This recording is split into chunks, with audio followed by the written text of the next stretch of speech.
Саламатсыңар балдар, бүгүн сиздер менен биз информатика сабагын улантабыз. Бүгүн көтөрүлө турчу темабыз тексттик форматтоо. Башка болсо биз компьютердин сүрөтүн койсок, бүгүнкү сабакта толуктун сүрөтүн коюп атпайбыз. Бизге таң калыштуу болуп жатса керек. Мен силерге сабактын жакшыртуу максатында мен силерге атайын бир оюн ойлоп таптым. Эми ар бир минутта же болбосо ар бир сөзүмдө толуктун үнү чыгып турат. Бул толуктун үнүн силер өзүңөргө эсиңерге сактап каласыңар жана сабактын аягында канча толуктун үнү чыкканын силер өз оюңарды калтырып жазып кетсеңиздер болот. Бүгүн сиздер менен биз Word программасынын жардамы менен тексттик форматтоону үйрөнүп өткөнбүз. Тексттик форматтоо деген эмне болот?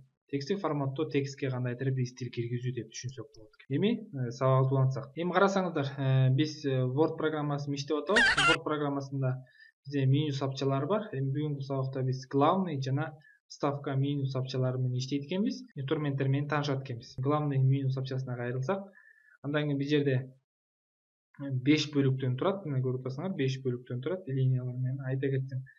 Буфер админ деп турат. Андан кийин шрифт деп турат, абзац деп турат, стиль деп турат жана редактирование деп турат. Көрдүңөрбү? Биз бүгүнкү сабакта инструменттер менен таанышат экенбиз. Инструменттер менен тааныштык. Эми андан кийин биз текстибизге стиль берип алсак. Анда эң биринчи стиль бериш үчүн шрифттерди алмаштырып алсак, эң биринчи бияка шрифтти тандайлы жана шрифтке кирели. Тандап туруп, мисалы, бул жерден эмнени тандап атам мен? RL Black шрифтин тандап атам. Анын размерин чоңойтуп алсак, мисалы 14 кылып чоңойтуп алалы. Жана экинчи бизди дагы белгилейли. Бирок белгилеп туруп, бул жерден тандабастан, биз мисалы бул жерден тандап койсок болот экен, көрдүңөрбү? Бул жерден тандадык, бул жерге көрдүңөрбү? Дагы бизге дополнительный эмне чыкты? Инструмент чыкты. Мисалы, так эле ушул жерден жанагы шрифтти тандайлы жана анын размерин берели. Мисалы 14 кылып берип алсак болот. Бул жерден дагы кошумча инструменттер силерге чыгат экен. Эгерде бул жерден иштесеңиздер болот экен, жана бул жерде көрсөтүлүп жаткан инструменттерден да иштесеңиздер болот экен. Андан кийин биз кайра-кайра ушундай размерде кайра-кайра 14 размерин тандап, кайра-кайра иштебестен, муну белгилеп туруп, муну тандайсыңар. Тандап туруп, ошол кайсы жерди белгилесеңиздер, көрдүңөр, шотка чыгып турат. Көрүсөңүр, шотка белгиленип калды, көрдүңөрбү? Кайсы жерди белгилесеңер, шотка чыгып турат. Шуну коюп туруп, мисалы, бул жерди белгилесең, көрдүңөрбү? Окшош стилде болуп калат. Мунун стилин алып келип, буяка көчүрүп коет, мындайча айтканда. Көрдүңөрбү?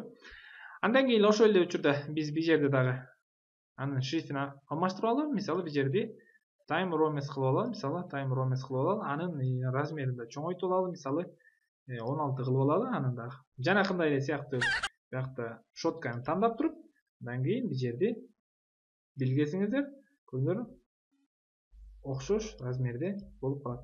Андан кийин бул жерге курсорду белгилебестен эле, кааласаңар бир жердин курсорду алып келип бул жерге коюп туруп, андан кийин жана шотканы бассаңыздар, кайра бул жерге алып келип койсоңуздар, ошол эле образец түшүп калат.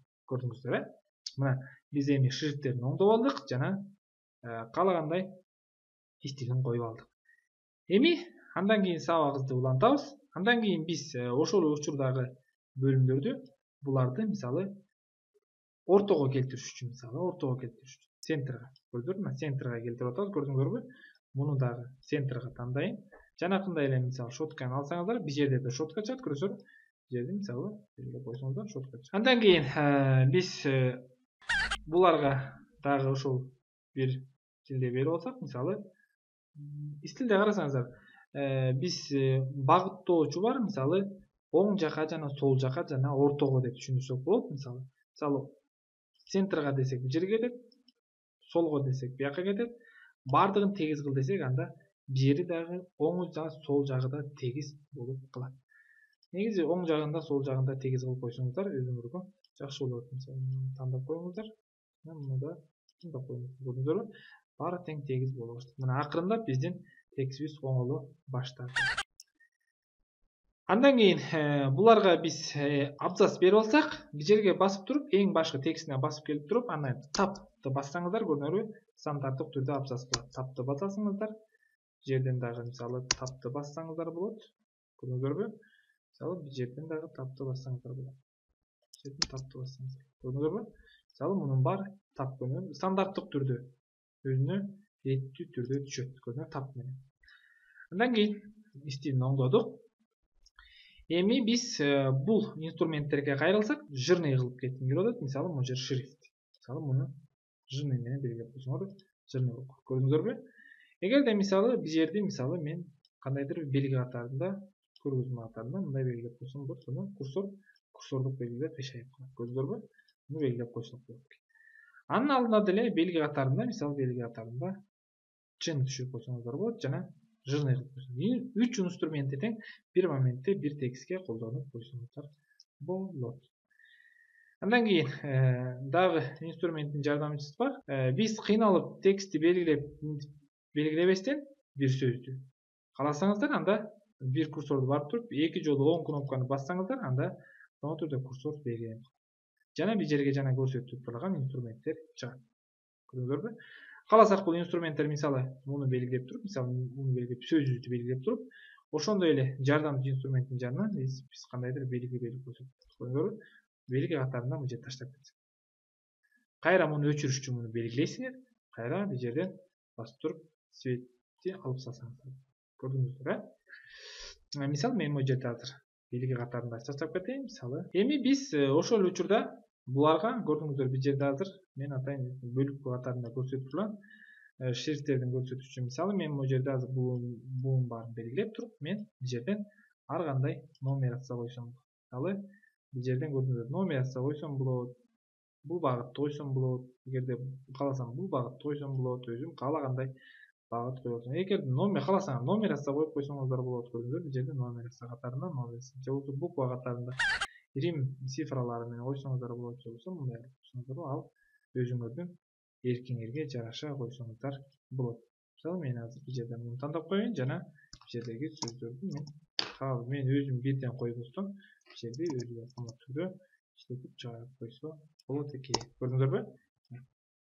Эми мен бул жердеги стилдин цветин өзгөртүп коюш үчүн баардыгын белгилейм да, жана бир жерде А деген тамга турат, муну мен цветин өзгөртүп коем. Мисалы мындай цветин өзгөртүп койсом болот. Көрдүңүздөр, цветтерин өзгөртүп алып, эми булардын аралыктарын кантип аралыктарын чоңойтсок болот. Мисалы аралыктарын бир жерге бул кнопкага кирсеңиздер, интервал деген бар. Интервалга кирип туруп, мисалы бир жерден каалагандай өзүңөргө размериңерге жараша алып алсаңыз болот. Эгерде бул размер жок болсо, анда другой вариант деген бар. Другой варианттын ичинен мисалы бир жерден размерлериңерди өзгөртүп алсаңыздар да болот.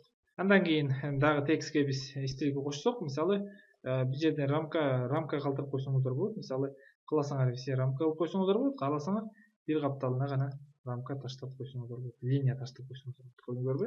Белги катарында мисалы линия таштап койсоңуздар, белги катарында таштап койсоңуздар болот. Бир жерде бул буква боюнча кетет. Мен бул сортировка болуп калат. Сортировка мисалы буква сортировка менен сортировка кылсаңыздар болот. Эми муну силерге азырынча кажети жок деп ишенем. Андан кийин бир жерден стилдерди тандасаңыздар болот. Каалагандай стил тандасаңар болот. Мисалы көрдүңүздөр, көрсөтүлүп турат. Стилдерди өзүңөр каалагандай стил тандап алсаңыздар да болот. Андан ары сабагыбызды улантсак, бир жерде көрсөтүлүп турат. Бул текстти биз атайын бөлүмдөргө киргизсек, мисалы карап туруп, документке кагаз чыгаруу боюнча принтердин ичине булар жайгашкан, матрица, бүркмө жана лазер. Буларды өз-өзүнчө гана бөлсөк, кантебиз аны үчүн? Биз вставкага киребиз, жана вставкага кирип туруп, анын инструменттин вставканын ичинен инструменттин smart инструментин тандайбыз. Инструментин тандап туруп, анан биз бир жердеги инструментти тандайбыз да, бир жерден желени тандайбыз. Андан кийин бир жерге бөлүнөт. Муну биз гана белгилеп туруп, delete басып койсоңуздар өчүп калат. Андан кийин бир жерге биз биринчи сөздү принтер деген сөздү копировать кылсак, анан кийин бир жерде болсо Ctrl Х'ны бассаңыздар, иште койсоңуздар болот. Анан Ctrl тоже жанагындай эле Х'ны бассаңыздар, жерге коюлат. Андан кийин бир жерге да Ctrl Х'ны бассаңыздар, көчүрүп кетет. Төрдү менен кесип кетет. Көрдүңүздөрбү? Эми бир жерге дагы ошондой эле сыяктуу жанакындай эле көрүп турган, жана биз өзүбүз каалагандай ыпан менен стилге алсаңыздар болот. Мисалы мына жактан чыкты. Жактан деле жанакындай Time Row тандасаңыз болот, же болбосо бул жактан көрдүңөр, бул жакта жаңы болгондуктан байланыштуу бир жерге Windows'да иштегенде көрсөтүлбөй калган, все шрифт эле көрсөтүп калды. Бул жерден андай түшүп Time Row тандайлы жанакы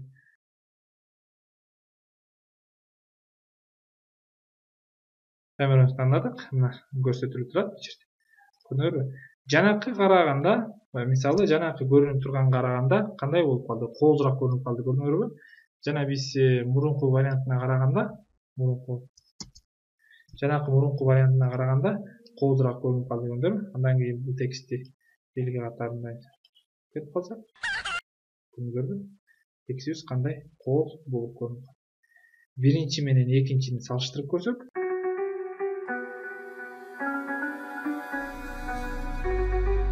биз тексттик форматтоо боюнча үйрөнүп келдик жана кантип иштээрди үйрөндүк. Эми өзүңөрдүн өмүр баяныңарды жазасыңар жана ага стиль бересиңер жана ага өзүңөрдүн сүрөтүңөрдү кошосуңар. Жана Google документтен жасайсыңарбы же Wordтон жасайсыңарбы, ал өзүңөрдүн оюңар менен жасасаңыздар болот. Жана документти скриншот кылып Google Class'ка жөнөтөсүңүз. Ушуу менен сабак аягына чыкты. Сак саламатта калыңыздар.